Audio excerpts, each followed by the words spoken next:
Swayam Prabha. Digital India. Educated India.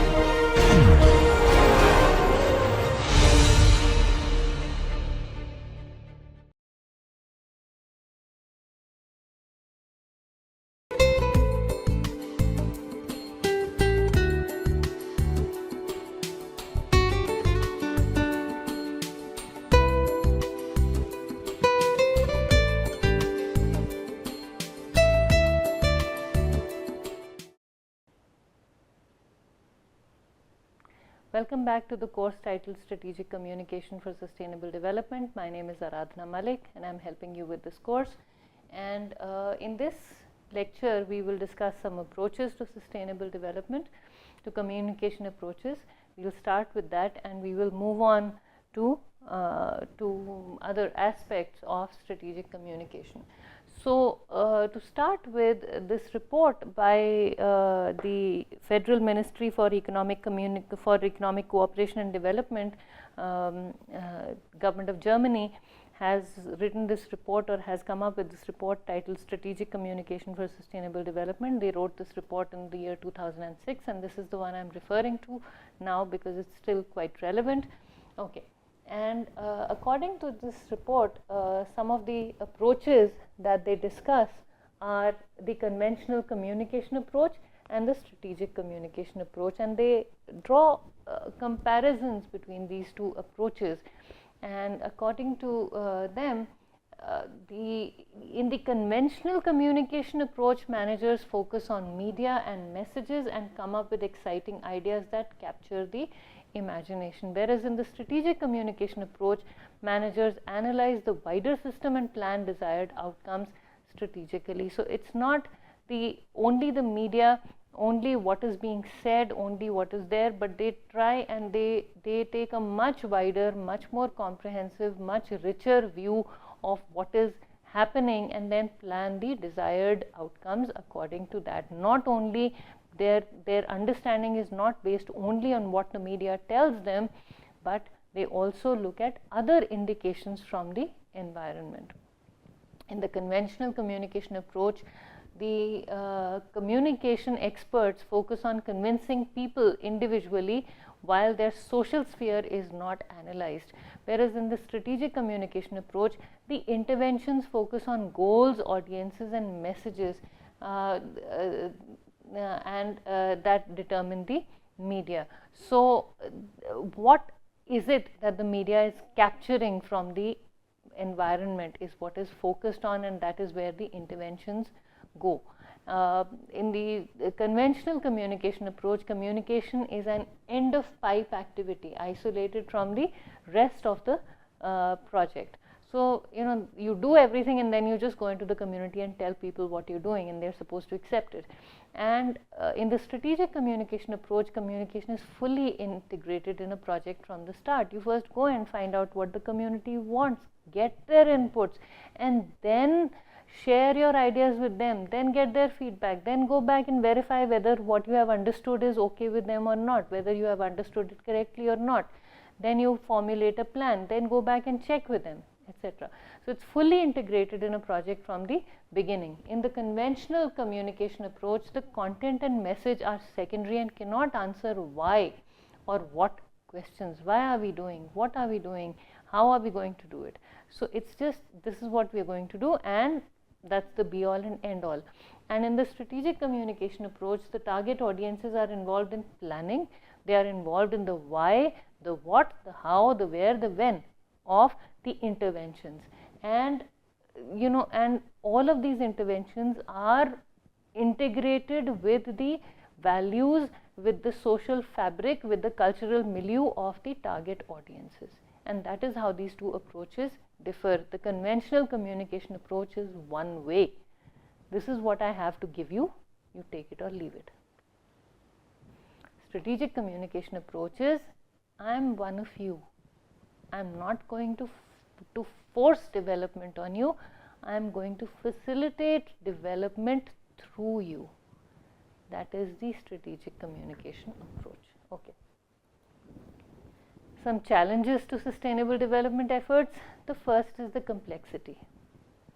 as sustainable development deals with science, economics, law, business management, politics and human behavior, and there are many trade-offs and interactions, variety of aspects are explored, variety of things are, there's an interplay of large number of scenarios, and that makes sustainable development efforts so complex. I may come up with a policy and I go and try and implement it in the community, and there'll be somebody who will say, but it doesn't fit in with our culture, but we don't understand it, but we are unable to do it, but the weather is not right, but we don't have the money for it, but what is it going to do for us? We don't like what it promises to do for us. One group may say we like it, the other one says we don't like it, but how will we carry it forward?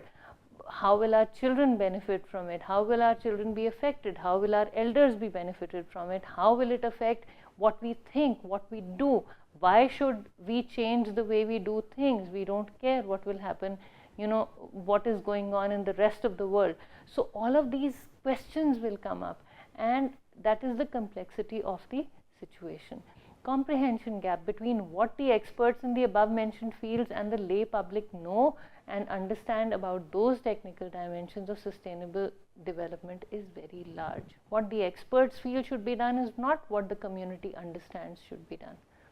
Okay, and here I find it very relevant to mention an older book. This book I think was published sometime in the late 1990s, and this book, the author of the book is P. Sainath, and the book is called Everybody Loves a Good Drought. And that book very beautifully captures the difference between policy and practice. And I'll give you the reference to that book. Please read it when you can. The book contains snippets, 5 to 6 page stories, very readable stories about the poorest districts in India. And I'm emotionally quite sensitive, so I cannot get through more than 2 or 3 stories at a time. I just, it's so painful to read what people are going through, and you go into these regions and you try and tell them that, this is development, start using cell phones, get into the Internet of Things. And I'll teach you what the Internet of Things is, and I'll teach you what the Internet is, and I'll give you a mobile phone. And they'll say, I don't have water. I need to walk 4 or 5 kilometers to get a pot of water for my family. And so, those are the discussions, and you read about what people are facing in real life in rural India. And that is when it hits you as to how large the gap between the experts and the laypersons is. So that is what we are talking about. We can't explain all these advanced technologies to people who are not able to have the basic things in life. So, and again, coming from the Indian Institute of Technology, I'm not a Luddite.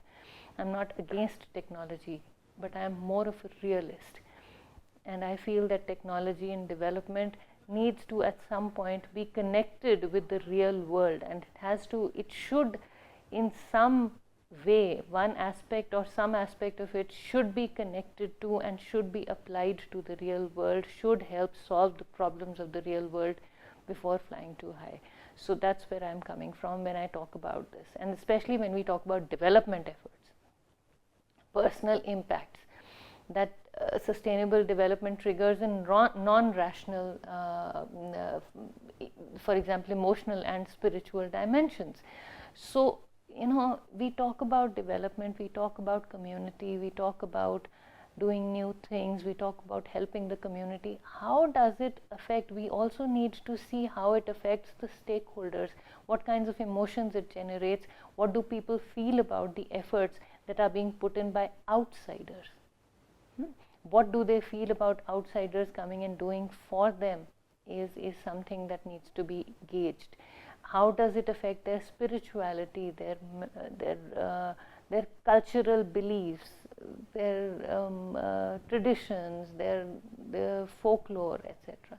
So those things also need to be considered, and those will have an impact on how the efforts pan out, how the efforts are perceived. I was talking about Berlow's model, I was talking about contextual interpretation of ideas.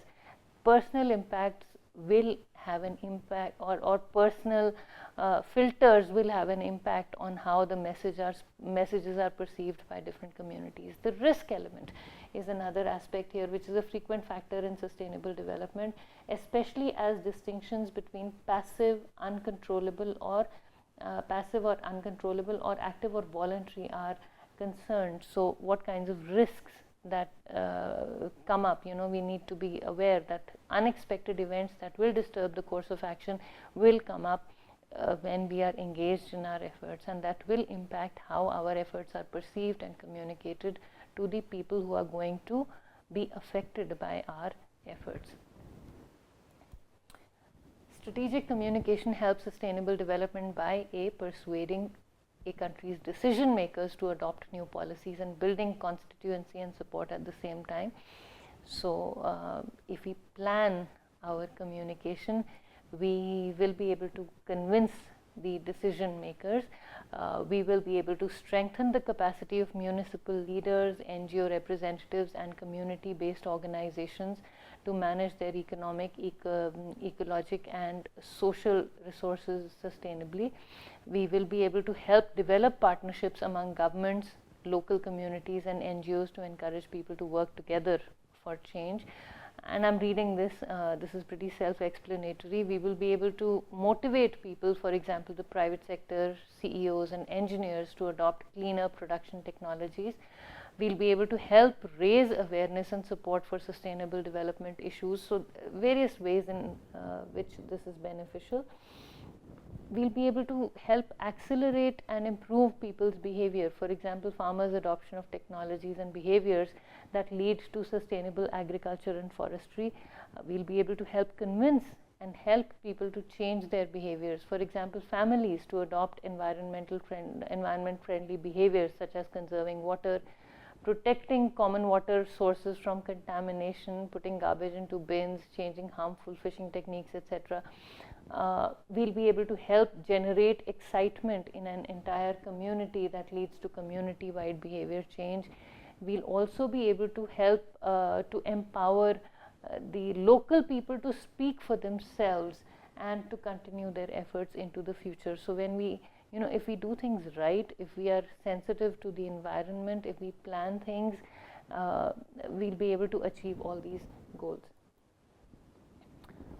Strategic communication can be communicated successfully by recognizing that it is specific issues that interest people rather than the whole of the strategic development agenda, which is when we break sustainable development down into manageable pieces that make sense to people in their own context, people will be more inclined to do what we are requesting them to do, what we are trying to facilitate in the environment, as opposed to telling people to conserve water for the, we say, okay, don't, please save water for future generations. No, that will not work. But if we tell people that, look, today, getting water from your bore well and indiscriminately not using it properly will lead to maybe higher bills for you. Why do you want to use so much water when you can save water? So, getting water out of a bore well requires the usage of electricity, and we say your electricity bill will go down if you don't draw so much water. And maybe tomorrow you'll have more water to use tomorrow if you don't use all of it today. So tomorrow if there's a drought, then you can maybe pull up more water, as opposed to you pulling out all the water today and not having enough water during drought conditions. So that kind of a thing can be done. So you break it up into manageable pieces, manageable information. You tell them that 20 years from now your future generations will have 20% of the water that you have today, and they'll say, I don't understand that. Or by cutting trees, the mountain behind your house will be out of snow, and they'll say it doesn't matter. But then you tell them that if you cut trees, maybe next summer the amount of water that you get in the summer will be less because there is no snow on the mountain. So what is going to melt and give you the water? After all, the water that we get in the mountains is primarily obtained from the rivers. And where do these rivulets come from? That is the melting snow. So if we don't see snow on the mountain, then where will we get water from? And that will strike a chord. so I mean, so manageable pieces of information, step by step, if we explain things to them, using opportunities to demonstrate links between the issues that matter to people. For example, rice fish farming, and this is something that I really want to show to you. So I'm going to take you to this very nice video. There are two videos. There's one from Indonesia, which is about 6 minutes long, and there's one from China, which is about 2.5 minutes long. So I'll show you the one from China, and this is available on YouTube. This is an FAO video. So let me show this to you.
Okay, so very interesting video, very interesting way of creating sustainable environments. Using the resources we have, and that is what I keep realizing and sharing with my students. If we were to just use the resources we had every single day, we would be so much happier. A lot of times we don't realize the worth of the resources we have in our environments. So, one more way in which strategic communication or strategic communication efforts can be communicated successfully is by presenting the positive side, by emphasizing opportunities, ideas and innovations that excite people about the future and show what roles people can play in it, instead of telling them constantly that I am the expert, I'll do things, I'll teach you how to do certain things. By presenting the positive side of things, by showing people the opportunities they have to come up with their own ideas for improving their own environments, we can help people realize how important it is for them to strategize their development efforts. Strategic communication can be communicated successfully by using good communications practice, asking people what concerns them and what they can do, not just telling them what to do, spinning stories about what has worked and not just presenting abstract recommendations. So if I were to tell you about rice farming, rice fish farming, it would probably not make so much of a difference. But now that I've shown you, it might strike a chord somewhere. not just presenting abstract recommendations using straightforward language rather than jargon, knowing the audiences and their concerns and not just the subject and its complexities. Opening up workshops and conferences to other stakeholders who will be more comfortable with the above and not feel obliged to talk about sustainable development among insiders only. So, sustainable development is not an expert's topic. Sustainable development is something that each one of us is affected by, each one of us is engaged in. It does not need dumbing down to do this. It needs opening up. And we say dumbing down means we don't need to restrict the access to sustainable development discourse to only the experts. We don't need only the experts talking about sustainable development. We need non-experts, practitioners, community members talking about sustainable development. This is too short a course, otherwise maybe, and and the people who I would like to bring here are not so fluent in the English language, but maybe at some point, if this really develops into a full-fledged program or a conference or something, maybe I would really like you to, or like to share with you what is happening in the community around. And I don't even need to do that. If you just look around, just keep your eyes and ears open, you will see how communities are coming up with their own strategies for dealing with their environments, for solving the problems in their environments, and how these efforts are sustainable and how they are being communicated. And I'll show you some initiatives that are being taken in this area in the upcoming lectures. Strategic communication for development can be communicated or it can take place through mass media, through the public relations activities, through market research, through opinion polls, through phone-ins. You call up people, you tell them what is going on. We have a helpline for agricultural problems in India. We have public awareness activities. We have public participation, various ways in which mass media can facilitate strategic communication for development. The bottom line here is that strategic communication helps sustainable development recognize the problems that the community has through regular opinion and attitude surveys, media content analysis, continuous networking with NGOs and consumer groups, and regular meetings with interest groups, through the people who are working in the community, through what the media is saying, and through focused collection of information through surveys. It also helps gain control over the environment through KAP surveys, knowledge, attitude, practice surveys, integrating communication in the mix of policy instruments, design of communication strategy, and communication with those involved. So when we talk to people, when we discuss things with people, we gain control over our environment and over our efforts in the environment. Solving. So one is recognizing, then gaining control, then solving problems, using communication as an independent and as a complementary instrument for the environment. Information on other instruments, laws, incentives, etc. So we implement policies, we put in checks and balances to control the environment. So measurement and evaluation through qualitative research. So we solve problems. Then we maintain this control over our environment through regular public information. So the feedback. So one is understanding, two is implementing or gaining control, knowing what we can and cannot do, three is going ahead and doing it, and fourth is feedback. Everything is cyclical. Maintaining control over the environment, over our efforts through regular public information. Feedback from the stakeholders. The stakeholders tell us what is working, what is not. The community tells us what is working, what is not, and we keep our eyes and ears open and we take that information and make it a part of what we are going to do next. Reporting on changes in policy design and implementation. Giving our policies the freedom to evolve based on the feedback we receive from our environments, and updated opinion and attitude surveys, again for the purpose of collecting feedback that we can use for further policy development. And that is how strategic communication facilitates sustainable development. We will stop here for now, and we will continue the discussion in the next classes regarding different approaches, different ways in which strategic communication has been used in the process of sustainable development. But I hope I've given you enough ideas to go and explore. I would encourage you to go on YouTube, look for examples, look for ways in which strategic communication has been used in the area of sustainable development, and then we will discuss some more in the next class. I wish I had FaceTime with you, and maybe I could hear about the great ideas that you have had as a result of some of the things that I have shared with you. But I look forward to sharing some more with you in the next class. So thank you very much for listening.